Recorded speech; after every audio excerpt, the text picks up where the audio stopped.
नमस्कार, मैं हूं प्रखर श्रीवास्तव। हमारे खास कार्यक्रम पूरा सच में आपका स्वागत है। और खबरों की दुनिया में पूरा सच बहुत जरूरी होता है, क्योंकि झूठ से भी खतरनाक होता है अधूरा सच, और इसी तरह खतरनाक होती है अधूरी खबर। इसलिए हर खबर का पूरा सच हम आपको बताएंगे, वो भी तथ्यों, तर्कों और सबूतों के साथ। तो आइए देखते हैं बिना देर किए पूरा सच।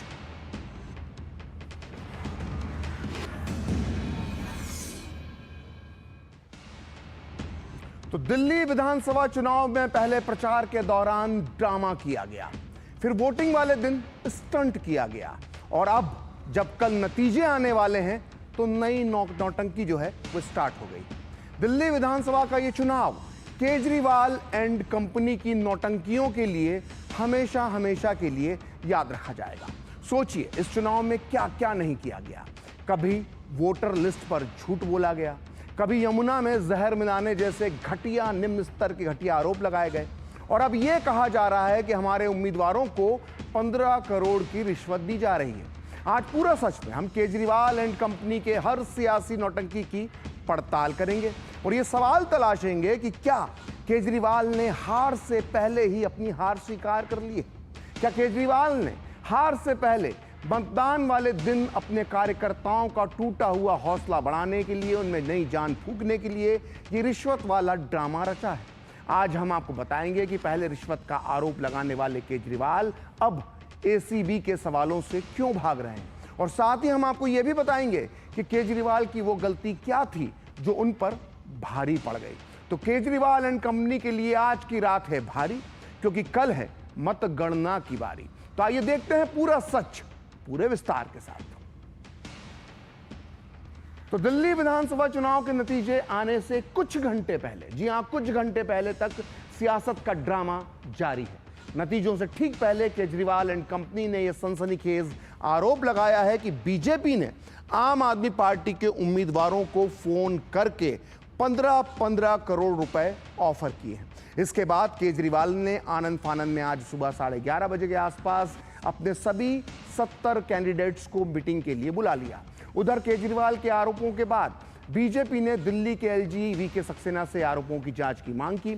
इसके बाद एलजी ने एंटी करप्शन ब्यूरो यानी एसीबी को मामले की जांच के आदेश दे दिए। इसके बाद एसीबी की टीम एक्टिव हुई और पूर्व सीएम केजरीवाल, सांसद संजय सिंह और मंत्री मुकेश अहलावत के घर जांच के लिए वो पहुंची। एसीबी ने इन सभी को लीगल नोटिस दिया, जिस वक्त अपनी टीवी स्क्रीन पर देख रहे हैं, जिसमें उनसे 5 सवाल पूछे गए हैं। 5 सवाल हम आपको आगे दिखाएंगे, लेकिन उसके पहले हम आपको बता दें कि दिल्ली सरकार में मंत्री और सुल्तानपुर माजरा के उम्मीदवार मुकेश अहलावत ने सोशल मीडिया पर सबसे पहले यह आरोप लगाया था कि उनके पास एक फोन आया जिसमें उनसे कहा गया कि अगर वो बीजेपी में शामिल हो जाते हैं तो उन्हें 15 करोड़ रुपए और नई सरकार में मंत्री पद दिया जाएगा। अहलावत ने अपने पोस्ट में फोन करने वाले का नंबर भी शेयर किया, जिसके बाद केजरीवाल ने कहा कि अगर बीजेपी की 55 सीटें आ रही हैं तो वो फिर हमारे उम्मीदवारों को फोन क्यों कर रहे हैं। आइए सुनते हैं आम आदमी पार्टी के नेताओं के आरोप क्या है। हमारे 7 ऐसे विधायक जो आम आदमी पार्टी के सिंबल पे चुनाव लड़े, उनको संपर्क किया गया, 15-15 करोड़ रुपए का ऑफर दिया गया और ऑपरेशन लोटस चला के तोड़फोड़ करके दिल्ली में चुनाव का परिणाम आने से पहले भारतीय जनता पार्टी ये खेल करना शुरू कर चुकी है।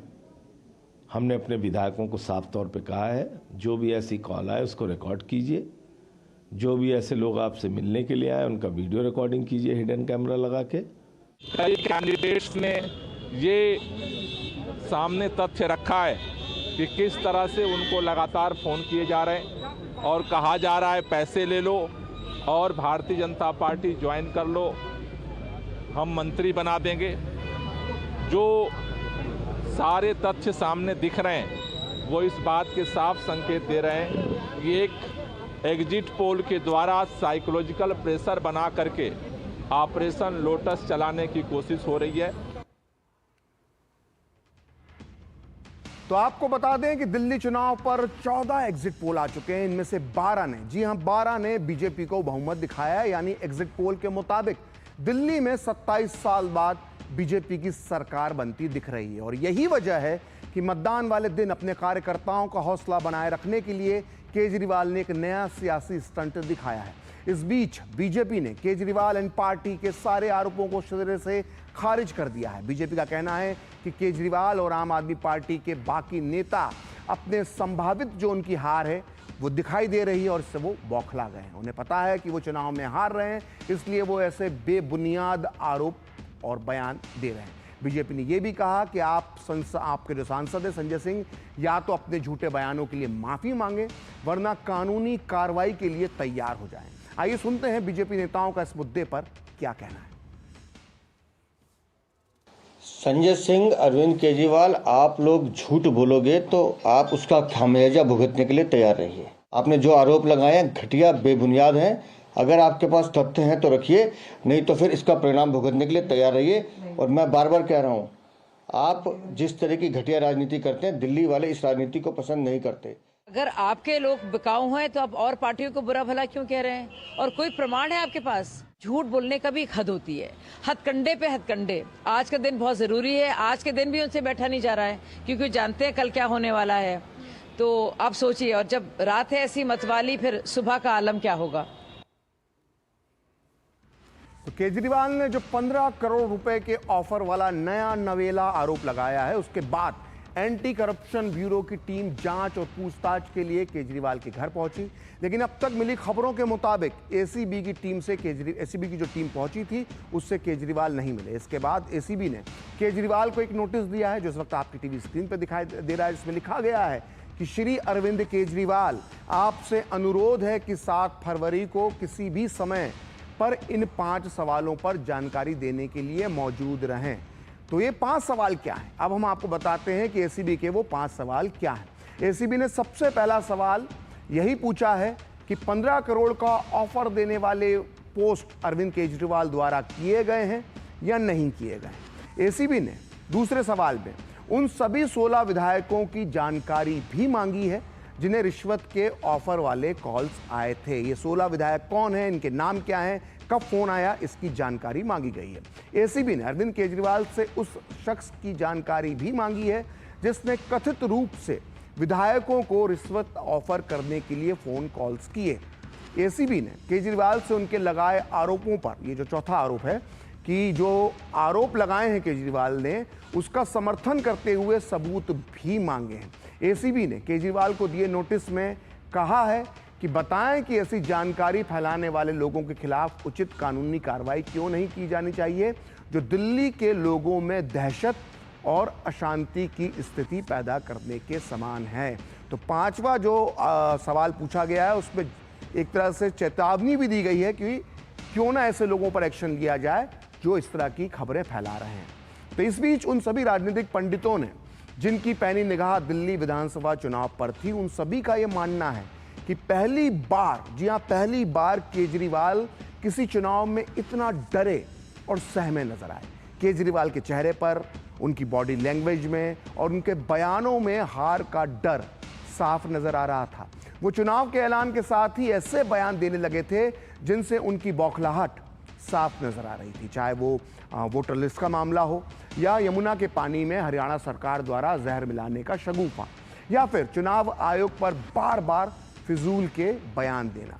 आइए हम आपको बताते हैं कि केजरीवाल का वो हर डर जो इस चुनाव में नजर आया और जब मतगणना होने वाली है तो खुलकर नजर आ रहा है। केजरीवाल को सबसे ज्यादा डर अपनी पार्टी में बगावत का है।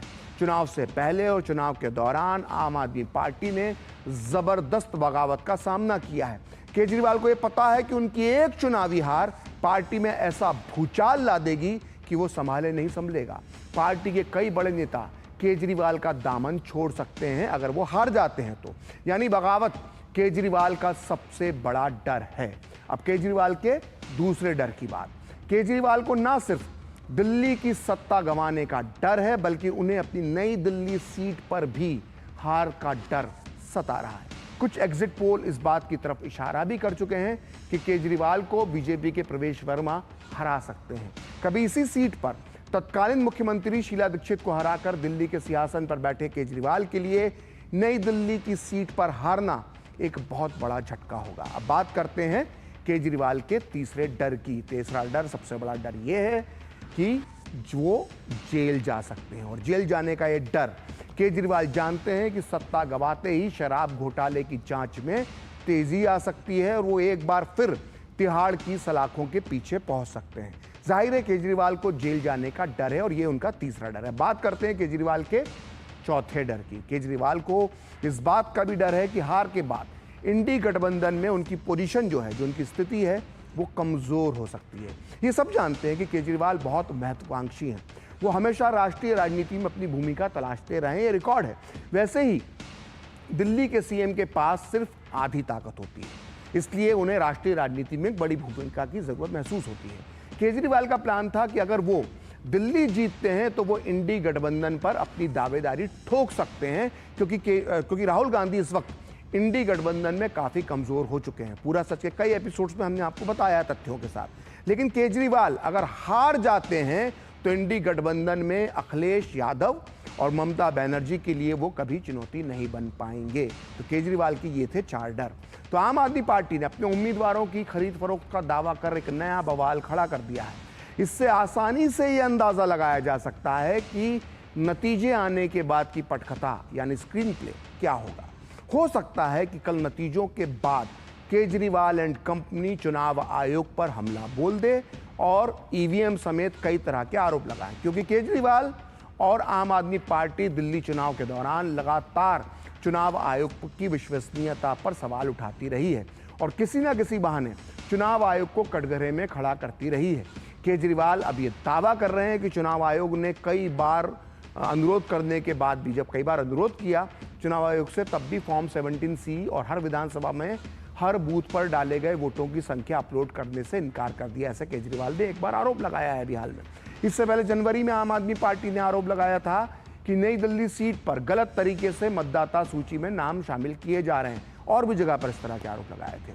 2 फरवरी को केजरीवाल ने चुनाव आयोग की तुलना कुंभकर्ण से करते हुए कहा था कि चुनाव आयोग तो शायद जागता ही नहीं है। वहीं आम आदमी पार्टी के सांसद संजय सिंह ने कहा था कि चुनाव आयोग कोमा में है। मतदान के दिन भी आम आदमी पार्टी के नेताओं ने चुनाव आयोग पर पक्षपात के आरोप लगाए थे। हमने सौरभ भारद्वाज को टीवी पर देखा था वो किस तरह के आरोप लगा रहे थे। और आज आम आदमी पार्टी के नेता सोमनाथ भारती का बयान एक अखबार में छपा है, जिसमें वो चुनाव आयोग को बीजेपी का दास यानी नौकर बताते हुए कह रहे हैं कि आयोग को पानी में डूबकर मर जाना चाहिए। मतलब साफ है कि कदम कदम पर चुनाव आयोग की पारदर्शिता पर सवाल उठाना आम आदमी की आदत भी बन चुकी है और मजबूरी भी है, क्योंकि कल मतगणना में जो नतीजे आ सकते हैं वो आम आदमी पार्टी के लिए अनुकूल नहीं हो सकते, क्योंकि एग्जिट पोल ये इशारा कर रहे हैं। इसलिए इस तरह के बयान देकर शुरुआत से ही हार का ठीकरा, संभावित हार का ठीकरा अगर वो होती है तो वो चुनाव आयोग पर फोड़ा जा सके, इसकी पटकथा पहले से ही लिखी जा रही थी। आपको याद होगा कि जब यमुना में जहर मिलाने के दावे पर चुनाव आयोग ने केजरीवाल से जवाब मांग लिया था, तब तो पूरी तरह से ही चुनाव आयोग पर केजरीवाल भड़क गए थे और मुख्य चुनाव आयुक्त राजीव कुमार को चुनाव लड़ने तक की चुनौती दे डाली थी। पहले आप सुनिए केजरीवाल ने तब क्या कहा था, फिर हम आपको बताएंगे वो पूरा सच जिसे कबूल करने से केजरीवाल और आम आदमी पार्टी डर रही है, कतरा रही है। ईसीआई राजनीति कर रहा है। क्यों? क्योंकि राजीव कुमार को पोस्ट रिटायरमेंट 28 फरवरी को पोस्ट रिटायरमेंट उनको नौकरी चाहिए। मैं राजीव कुमार जी को कहना चाहता हूं, इतिहास उन्हें माफ नहीं करेगा। जितना कबाड़ा राजीव कुमार जी ने इलेक्शन कमीशन का किया है, मुझे लगता नहीं कि भारत के इतिहास में इलेक्शन कमीशन का इतना कभी कबाड़ा हुआ है। मुझे पता है ये 2 दिन के अंदर मुझे जेल में डालेंगे, डाल दे मुझे जेल के अंदर। जिस तरह की आज भाषा उन्होंने इलेक्शन कमीशन ने लिखी है, ये इलेक्शन कमीशन का काम नहीं है। अगर राजनीति करनी है, राजीव कुमार लड़ने एक सीट से दिल्ली की किसी विधानसभा से। तो केजरीवाल चुनाव आयोग पर पहले दिन से हमला कर रहे हैं। वो बाकी विपक्षी नेताओं की तरह लगातार चुनाव आयोग पर कभी पक्षपात तो कभी गड़बड़ी के आरोप लगाते रहे। लेकिन हकीकत में केजरीवाल को अपने गिरेबां में झांकने की जरूरत है। उन्हें आत्ममंथन करने की जरूरत है। आत्ममंथन इस बात का कि पिछले 3 चुनावों में चमत्कार करने वाले उनके तीर इस बार निशाने से भटकते हुए क्यों दिख रहे हैं। उन्हें इस पर विचार करना चाहिए कि उनसे कहां चूक हुई है। इसलिए केजरीवाल जिस पूरे सच से भाग रहे हैं, उसे दिखाने का काम हमें करना पड़ रहा है। केजरीवाल को ये 3 तस्वीरें देखना चाहिए। इन 3 तस्वीरों में केजरीवाल के आत्ममंथन का पूरा सच छुपा हुआ है। ये देखिए, पहली तस्वीर है केजरीवाल के शीश महल की। पूरे चुनाव में शीश महल केजरीवाल को बहुत भारी पड़ा। इस शीश महल में करोड़ों रुपए फूकने की हकीकत सामने आने के बाद केजरीवाल जनता के सामने कोई मजबूत सफाई नहीं दे पाए। अब देखिए दूसरी तस्वीर जो दिखाई दे रही है, यमुना पर झूठ। ये तस्वीर यमुना नदी की है। केजरीवाल ने दिल्ली में बहने वाली यमुना को साफ करने का कई बार वादा किया, लेकिन यमुना और जहरीली होती गई। अब ध्यान दीजिए तीसरी तस्वीर पर। यह तस्वीर है जब शराब घोटाले में अरविंद केजरीवाल का नाम सामने आया और उन्हें गिरफ्तार किया गया। केजरीवाल ही नहीं, उनके उप मुख्यमंत्री और कई बड़े नेताओं पर इस शराब घोटाले में आरोप लगे। इसके बाद केजरीवाल ने जो खुद को ईमानदार होने का सर्टिफिकेट दिया था, वो अब लोगों को जाली यानी फर्जी लगने लगा है। जो केजरीवाल एक अलग राजनीति करने का वादा कर जनता के बीच आए थे, उन्होंने कहा था कि मैं सरकारी कार नहीं लूंगा, सुरक्षा नहीं लूंगा, कोई सरकारी घर नहीं लूंगा, एक आम आदमी की तरह MIG के फ्लैट में रहूंगा। उसी केजरीवाल ने अपने लिए ये शीश महल बनवा लिया। 50 करोड़ से ज्यादा की दौलत इस सरकारी घर को महल बनाने में लगा दी गई। लाखों के पर्दे, हाईटेक किचन, शानदार जिम और तो और लाखों रुपए की टॉयलेट सीट। दिल्ली की जनता को जब शीश महल का पूरा सच मालूम पड़ा तो उन्हें धक्का लगा, दुख हुआ, तकलीफ हुई। ये शीश महल केजरीवाल के लिए ही नहीं बल्कि पूरी आम आदमी पार्टी के लिए जी का जंजाल साबित हुआ। अब दूसरी तस्वीर देखते हैं। ये तस्वीर है मैली कुचेली गंदगी से भरी यमुना नदी की। केजरीवाल एंड कंपनी ने 10 सालों में कई बार यमुना को साफ करने का वादा किया। यमुना पर सफाई के वादों की इतनी लंबी लिस्ट है कि दिल्ली वालों को इसे याद करने में भी पसीना आ जाता है। लेकिन ये सारे वादे यमुना की गंदगी में बह गए। यमुना की हालत जस की तस बनी हुई है। और तो और केजरीवाल को जब चुनावों के दौरान यमुना की गंदगी का मुद्दा भारी पड़ता दिखा तो उन्होंने हरियाणा सरकार पर यमुना में जहर मिलाने का शर्मनाक, घटिया और निम्न स्तर का शरारतपूर्ण आरोप लगा दिया। केजरीवाल को यमुना पर किया गया वादा खिलाफी थी, उस पर आत्ममंथन करने की अति आवश्यकता है। अब तीसरी तस्वीर देखते हैं। जब केजरीवाल शराब घोटाले में जेल गए थे, ये तस्वीर तब की है। 2011 में केजरीवाल ने भ्रष्टाचार के खिलाफ लड़ाई लड़कर एक क्रूसेडर की तरह अपनी छवि बनाई थी। वो भ्रष्टाचार मुक्त दिल्ली का वादा कर सत्ता में आए थे, लेकिन एक दिन खुद वो शराब घोटाले के आरोपी बन गए। उनके कई मंत्री जेल गए और कई नेताओं पर भ्रष्टाचार के गंभीर आरोप हैं। केजरीवाल ने इस्तीफा देते वक्त कहा था कि मैं तब तक CM की कुर्सी पर नहीं बैठूंगा जब तक जनता अपना फैसला ना सुना दे। उन्होंने कहा था कि वो अपनी ईमानदारी साबित करने के लिए जनता के बीच जाएंगे, जनता की अदालत में जाएंगे। लेकिन इस तरह की जुमलेबाजी करने से पहले उन्हें आत्ममंथन करने की जरूरत थी। तो इस देश में अगर कोई नेता ये सोचता है कि वो कई बार झूठे वादे करने के बाद भी जनता के दिल पर राज कर सकता है, तो वो फिर जनता को बेवकूफ और मूर्ख समझने की गलती कर रहा है। केजरीवाल ने भी यही किया था। उन्होंने दिल्ली वालों से कई ऐसे वादे किए जो आधे अधूरे तो छोड़िए, रत्ती भर भी पूरे नहीं हुए। और ऐसा ही एक वादा था यमुना की सफाई का। केजरीवाल ने यमुना को लेकर दिल्ली वालों को कई सपने दिखाए। उन्होंने ये तक कहा कि 2025 के विधानसभा चुनावों से ठीक पहले वो यमुना में डुबकी लगाएंगे। साल बदले, कैलेंडर बदले, लेकिन अब तक यमुना के हालात नहीं बदले। अब आप भी देखिए वो वीडियो जिसमें केजरीवाल और उनके कई नेता यमुना पर वादों की झड़ी लगाते नजर आ रहे हैं। में यमुना को इतना खूबसूरत बना देंगे कि आप अपने बच्चों के साथ पिकनिक मनाने के लिए यमुना के तट पर जाना शुरू करेंगे। 5 साल खत्म होने से पहले ये हमारा पूरा कमिटमेंट है कि यमुना को पूरी तरह साफ कर देंगे। 5 साल के अंदर अपने को ऐसे करना है कि दिल्ली के एक व्यक्ति को यमुना के तट के ऊपर लाना है और एक व्यक्ति को यमुना के लिए गौरवान्वित महसूस करवाना है। दिल्ली सरकार की तरफ से मैं कहना चाहता हूं कि यमुना को साफ करने के लिए हम पूरी तरह से प्रतिबद्ध हैं। 1.5 साल के अंदर आपको यहाँ पे इतना शानदार यमुना के तट पे नजारा देखने को मिलेगा। ये चुनाव छोड़ के अगले चुनाव के पहले आप सबको यमुना भी नहलवा देंगे। मैं आपके साथ डुबकी लगाऊंगा। जैसा मैं अक्सर कहता हूं कि 5 साल तो लगेंगे, लेकिन 5 साल के अंत में आपको सबको यमुना में डुबकी तो जरूर लगवा दूंगा मैं। 2024 के अंत तक दिल्ली के अंदर यमुना को हम बिल्कुल साफ कर देंगे। अगले चुनाव में मैं खुद डुबकी लगाऊंगा यमुना के अंदर, आप सब लोगों को साफ पानी में डुबकी लगवा दूंगा।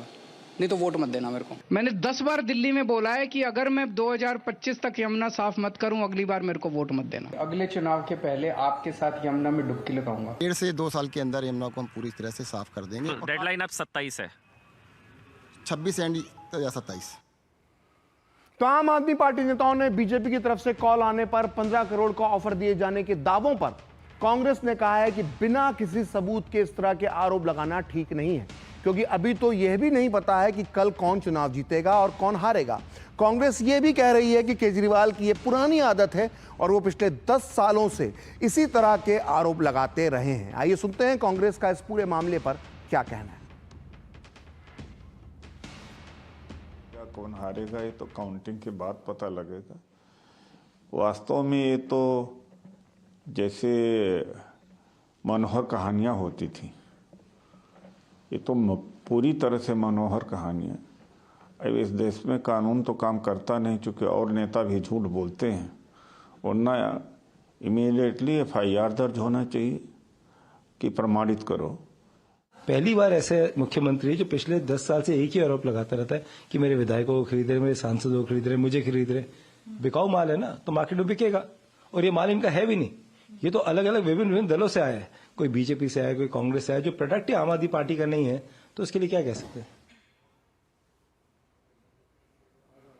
तो दिल्ली चुनाव के नतीजे कल आएंगे, लेकिन एग्जिट पोल को लेकर राजनीतिक दलों के अपने अपने दावे हैं। आम आदमी पार्टी का कहना है कि वो सर्वे में नहीं बल्कि सरकार में आती है। आम आदमी पार्टी का साथ देने वाले सपा और टीएमसी जैसे दल भी एग्जिट पोल पर भरोसा नहीं जता रहे हैं, लेकिन बीजेपी के नेताओं का कहना है कि दिल्ली में वो ऐतिहासिक जनादेश प्राप्त करेगी। आइए सुनते हैं नतीजों से पहले किसने क्या दावे किए।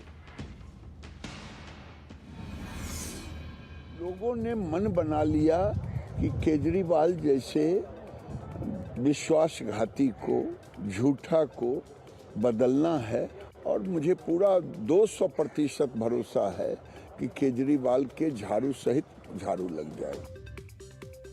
मैं सभी एग्जिट पोल का सम्मान करता हूं, लेकिन हमारा विश्वास अपने कार्यकर्ताओं की मेहनत पे पहले दिन से था, इसलिए हम लगातार इस बात को कह रहे थे कि दिल्ली में भारतीय जनता पार्टी की सरकार बनेगी। हम सीधा सरकार में आते हैं, सर्वे में नहीं आते हैं। 8 तारीख को आप देखेंगे आम आदमी पार्टी की सरकार बनेगी। एग्जिट पोल तो पहले समय, काफी समय फॉल्स हुआ था, तो इस बार भी हो सकता।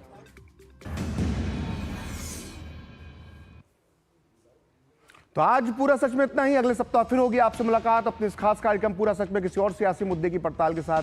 तो मुझे और मेरी पूरी टीम को दीजिए अनुमति। नमस्कार।